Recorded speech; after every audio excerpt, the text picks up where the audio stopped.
Hi, everyone. If you could see us, we're just experiencing some technical difficulties, so we will be on in just a moment.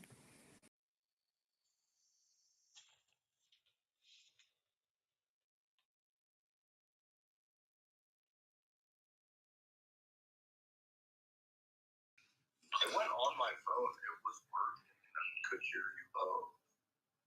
So, start sharing your screen again. If you don't mind not being able to see each other. I have no idea why this is the case, but when I went on it on my phone, it looked fine from the Okay. screen. So you can see the screen if you go on your phone? Yes, and it's live. Excellent. Okay. All right, Hilary, the screen is the slides up. Can you see the slides? I cannot, unfortunately, but I can speak from memory. Okay. I'm really sorry. I really don't know why this is, but the slides are up. They can see it at least. So we're on the. I guess we can start going for it. Great. Well, welcome, everyone. Thank you for being with us through some technical difficulties today. I am Hilary Flint, and I'm a Beaver County resident, a member of Unity Council, and also an employee of BC MAC. So heavily involved in the environmental movement. But today I'm here to talk to you about the East Palestine train derailment and how my community organized around that. So on our second slide, I'm just going to go into what happened in East Palestine. On on February 3rd, a train derailed in East Palestine, Ohio. On that train, there were 150 cars, and 38 of those cars derailed, and another 12 caught fire. That train was headed to Conway, Pennsylvania from Madison, Illinois. And what had happened was a wheel bearing was heating up. There was no alarm that triggered the crew to know that. And so they had been actually going through neighborhoods while the wheel was on fire, and eventually derailed in East Palestine, Ohio. At that point, about 2,000 residents were asked to evacuate. Um, and what people don't realize is that's not the end of the story. Just a couple days later, as authorities were working on putting that initial fire out, they believed that a tanker of vinyl chloride, was close to imploding, and they took matters into their own hands, I guess, and decided then it's probably best to do what they call a controlled burn. So they actually lit those 5 tankers on fire. Wow. They blew them up, which is quite mind blowing. And so what they did is they dug a trench and then allowed those chemicals to burn off into the air. The Ohio National Guard and U.S. Department of Defense, Ohio Governor Mike DeWine, Pennsylvania Governor Josh Shapiro, all ordered an immediate evacuation on that day, and that just covered a 1 by 2 mile radius. So the concern was simply about shrapnel that might go into the community from these trains. The concern wasn't necessarily about the actual chemical vinyl chloride or what can be created from lighting vinyl chloride on fire. So just 2 days later, residents were told they can go home.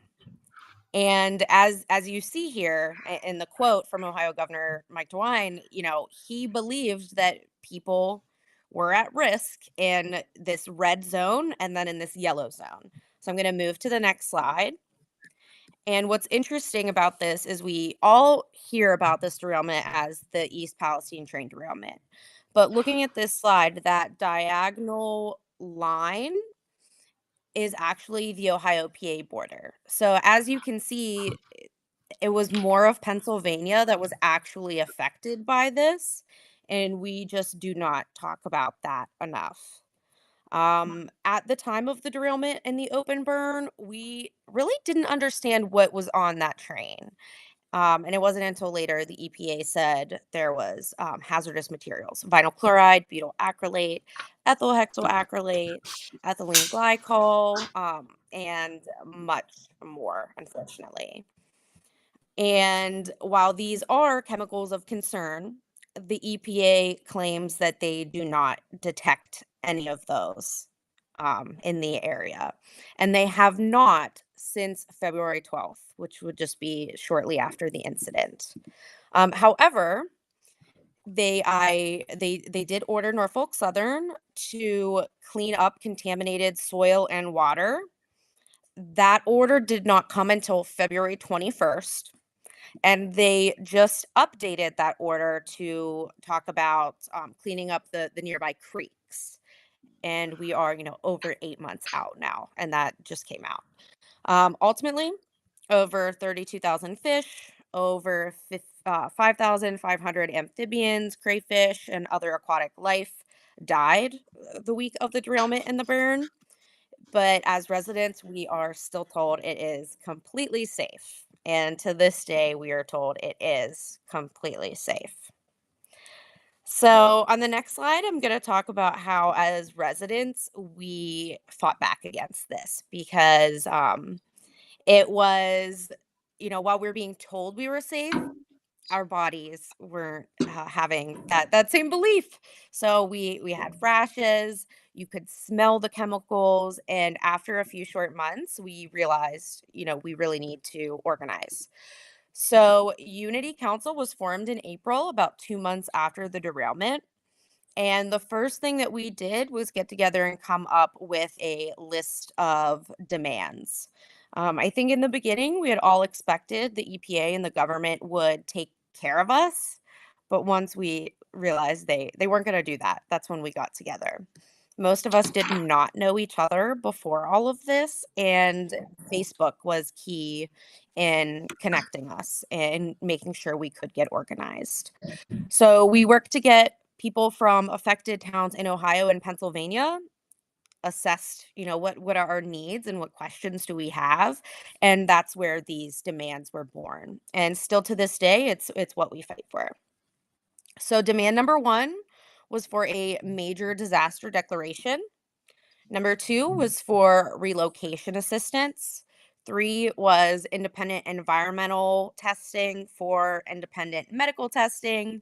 Um, then we asked for equality in how these decisions are made and who gets helped. And also, we had some demands about how and where they get rid of the waste from the derailment.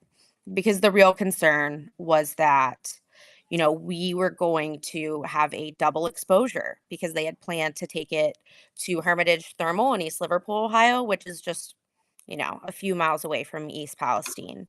And that wasn't acceptable. So, from those demands, that kind of has led all of our actions since then. And that major disaster declaration has been a really, really important thing that we are still fighting for to this day. So, in the next slide, I talk about how we harness political power. Um, to get this disaster declaration, there are a lot of steps that have went into it. Because this happened physically in the state of Ohio, Ohio Governor Mike DeWine had to first ask for a declaration. Pennsylvania governor could not do that until Mike DeWine did that in Ohio. And as time was going on, Ohio Governor Mike DeWine wasn't asking for any type of declaration, not a state of emergency, not a major disaster, nothing. So we very quickly learned we had to put pressure on him. We partnered with a worldwide NGO, only one, who hosted a petition for us. And that petition started out as ask DeWine to file a state of emergency. It has since upgraded to ask Biden for a major disaster declaration. That petition has over 17,000 signatures, so it's been a really key piece of what we're doing. but the petition, wasn't enough. So we went to Columbus, Ohio to let Governor DeWine know that we were there and we needed help. So we actually disrupted session and we rallied in the rotunda outside so that they could hear us inside. We held a press conference. Um, we did everything we could to let people know we still needed help. And a couple days later, DeWine did ask for a declaration from the federal government. So then we had to pivot. And now, our fight isn't with Ohio Governor Mike DeWine. Now it's with the President of the United States. So we did an email campaign with Only One targeting the EPA. Then we targeted Biden. We've targeted FEMA. Um, and all of that has kind of worked to get other residents that are impacted and people that signed our petition to help us lobby the federal government. We then went to Washington, D.C., and met with senators, representatives, the EPA. Um, really, a big cause of concern for us was in DeWine's letter to Biden. He said that there are currently no unmet needs. So what we did was we went right to Washington D.C. and let elected officials know there are unmet needs. We shared our stories with Democrats, Republicans, independents, and after that, we were very happy to receive some letters of support from senators and representatives all around the United States. And it's really important to me that that was bipartisan support because this isn't a red or blue issue. It's an issue of human lives. Currently, we are doing a email campaign against FEMA.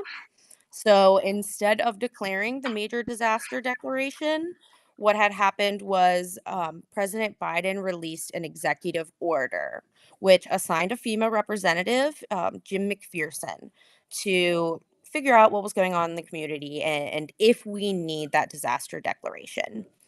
To this day, not a single resident that I've spoken to has heard from Jim McPherson. Wow. So it's very hard to believe that he, knows what's going on in the community. And that's one of our biggest battles right now is just getting Jim McPherson to understand our needs. You're probably going to have to talk to us. And we only have about 2 weeks left to even get this major disaster declaration. So our political power is in full force right now. Why is that, Hillary?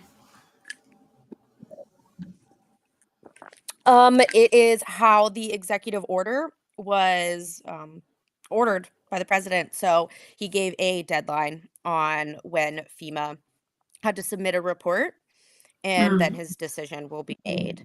I believe Health and Human Services, the Department of Transportation, there are a few other players that have to submit reports, but FEMA is really the one that's going to ultimately make the decision on what happens in our community.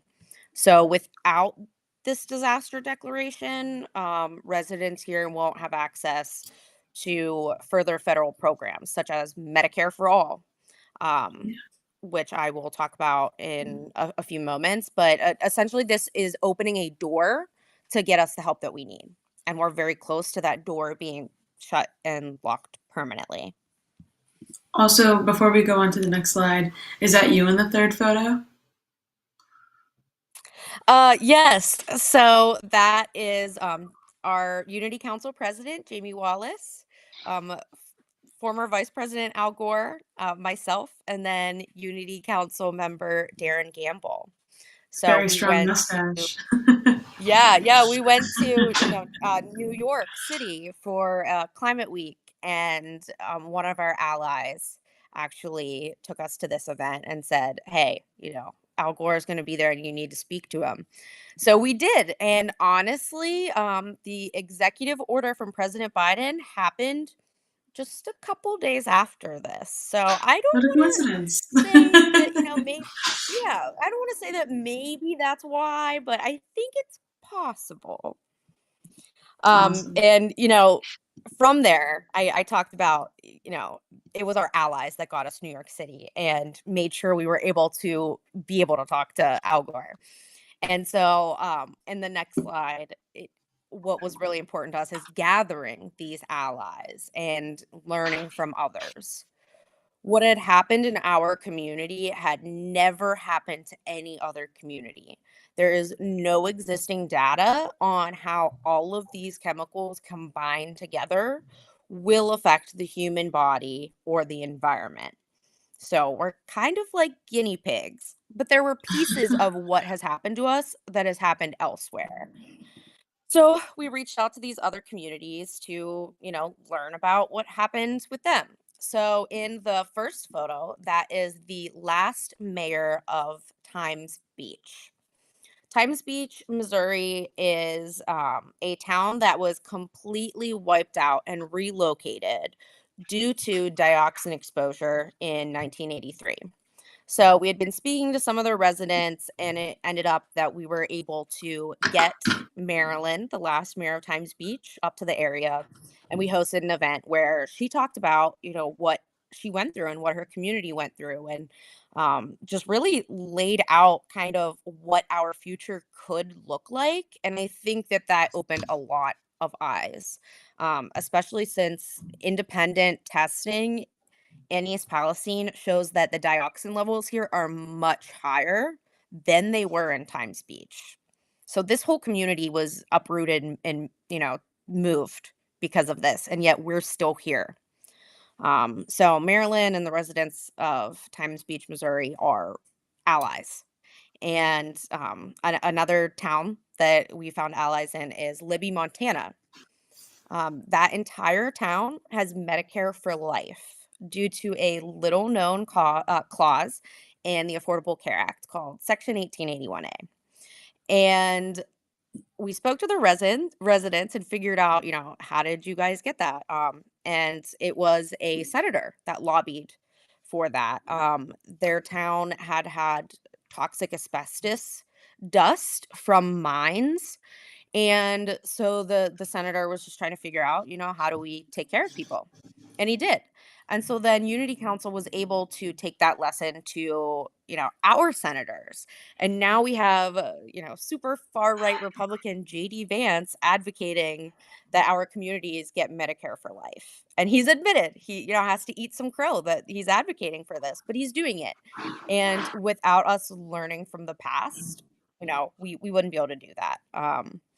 So we've spoken to residents from Superfund sites in Flint, Michigan, Love Canal, New York, Valley of the Drums, Kentucky, and we've even studied incidents around the world, like Cerveso, Italy, who they used fast action and an abundance of caution, which ultimately, protected their residents from a dioxin disaster. And, also we recognize that there are residents affected by petrochemical industry all over the United States. So we've connected with other folks in Appalachia and the Gulf South. And through that, we met, independent scientists and researchers that have been able to help us. Like the last photo there is independent scientist Scott Smith, and he is conducting a lot of the testing in East Palestine and the surrounding communities. And he's really been an important leader for us. And he's able to connect us to a lot of these different communities now because that's his job. He goes around to communities like us, who have been impacted by such a disaster. So really, really important ally. And without them, I don't think Unity Council could do much of anything. And then the next slide is about, we utilize partnerships. So our greatest allies turned into partnerships.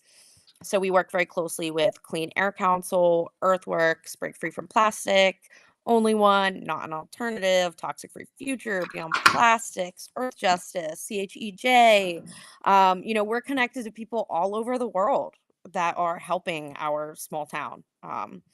And not only do they provide us with expertise, they're actually increasing our capacity by helping write press releases, promoting events, setting up meetings with media and politicians and new partners. And Unity Council is just a volunteer grassroots group. We are not a nonprofit. So what we do, we've done without funding. And that's because we have all of these wonderful partners who are able to fundraise and use their organizations to help. Um, that way, affected residents, we don't have to worry about that piece. They're doing it for us. So without them, we definitely would not have been able to organize um, this quickly. To us, it doesn't feel like it was quick. But what I've learned from our allies is that we've done it a little bit faster than some places have been able to. And then the last part of how we've been able to organize was we used our stories. Um, Prior to this year, I had never been in a documentary. In the past 6 months, I've been in 13. I had never been on live TV. Now I appear on News Nation almost every week. I had never been paid to speak about my story or my experience. Last month, I made more as a speaker than I did in my full time job. So we very quickly realized our stories are our power, and each of us have a very, very unique role to play. So we mapped out what each resident can talk about, what their capacity level is, and of course, what are they willing to talk about. And when a media opportunity arises, we go to who is best for the opportunity. No one in Unity Council worries about egos or who gets credit. We are really focused on what's best for the collective, even if that means going outside of Unity Council and tapping someone from the community to speak. For example, we have Dr. Chai, who is now lovingly known as the Creek Ranger, who, if someone has a question about the creeks in East Palestine, that's who I call. I'm not going to talk about it because we have this person who's going out there and actually, videotaping and taking samples and getting those tested. So he's the best person for the job. Um, and we very rarely say no. So we speak to journalists all across the political spectrum. I am never shy to admit I'm a registered Democrat, but if Fox News is calling, I'll be on Fox News because right now it's not a red or blue issue. It's about human lives, and we will talk to whoever we have to try to get the help that we need. Our stories have been in the New York Times, featured on a special hosted by Chris Cuomo. We're going to be in Times Magazine on the 1 year anniversary. And, we've accomplished so much in the past 8 months, but it still hasn't got us the help that we need. It still hasn't relocated residents. It's not made Norfolk Southern treat people fairly. It's not gotten us indoor air testing. But we haven't lost hope. So on my last slide today, I talk a little bit about, what can you do to help? Um, I mentioned that we have this petition with only one asking for a disaster declaration from the White House. So please, I encourage everyone to sign that. It's super, super important. We only have a couple weeks, and if we don't get this, then that door is closed forever. So it's really the most important thing you could do to help affected residents right now. And then the other petition that's out there is Beyond Plastics has a petition to ban vinyl chloride. Mom's Clean Air Force does as well. And this seems like something that might actually happen. A few different groups met with the EPA in Washington, D.C. Alongside, Unity Council was there talking to different senators, and they were talking about, they were meeting with the EPA talking about vinyl chloride specifically. And the EPA is actually considering making that a banned chemical. Our story is a very visible way of explaining what vinyl chloride can do. We've experienced 5 tankers of vinyl chloride blowing up in our backyard. And while it's disgusting that happened, it's also helping take this ban on vinyl chloride over the finish line. So any further support we can get for that is absolutely, going to help. Not necessarily the people here now, but your community in the future. And then we are also hosting a rally on Wednesday, November 8th in Pittsburgh. So, we'll drop links for all of this as well so that people can RSVP. But Norfolk Southern has continued to sponsor international industry conferences while our people suffer here. So we are going to meet them at the Met Coke World Summit, where they are, one of the main sponsors, and just rally and host a press conference to bring awareness right alongside other residents impacted by the coking industry. So it's going to be a really powerful moment to bring together all of these people who we don't necessarily have the same enemy, but we are all fighting the same war. So please show up for us. We'd really appreciate it. And there is so much going on. It would take me days to go over every little thing that's happened and how we've had to respond. So if anyone's interested in keeping up with that, you're very welcome to join our Facebook group where we post any of the media or anything that's an update on East Palestine and the surrounding area. Um, thank you guys so much for having me today, and I'm happy to take any questions you might have. Yeah.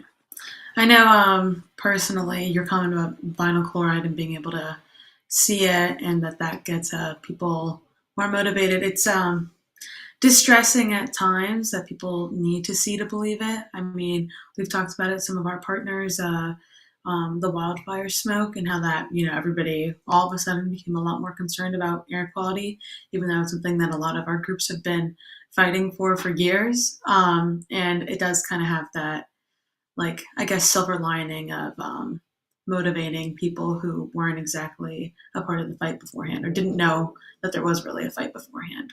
Because once you see it, you can't really deny it.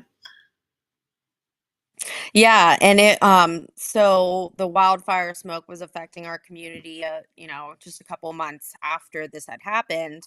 Yeah. And we saw how everyone everywhere was talking about, like, oh, it's impacting my air quality and I'm having a hard time breathing. I can't go outside. And our community was like, yeah, welcome to what we're dealing with too. And Yeah. you care now. So by the way, like, sign this petition, like come to our rally. You Yeah. have now seen how this affects people. So, it was another opportunity for us to tie in what we're going through. And it's sad that we live in a world where we have to be personally impacted to have an understanding. Yeah. I wish that the world just had more empathy in general, but anytime that we can use our story and tie it to current events and what's going on, we will find that link because we have Yeah. we're talking about there are still kids sick. There are people in my community. Just yesterday another person was diagnosed with cancer. This is an ongoing crisis. People think it's a train derailed and things are done. It's not done for the people here, and we need help. Yeah, and we'll post all those links on our social media account too, obviously, and I'll post them on my personal one because the work you and Unity Council are doing is genuinely really inspiring. I don't know if Corey, you had any questions or anyone watching had any questions.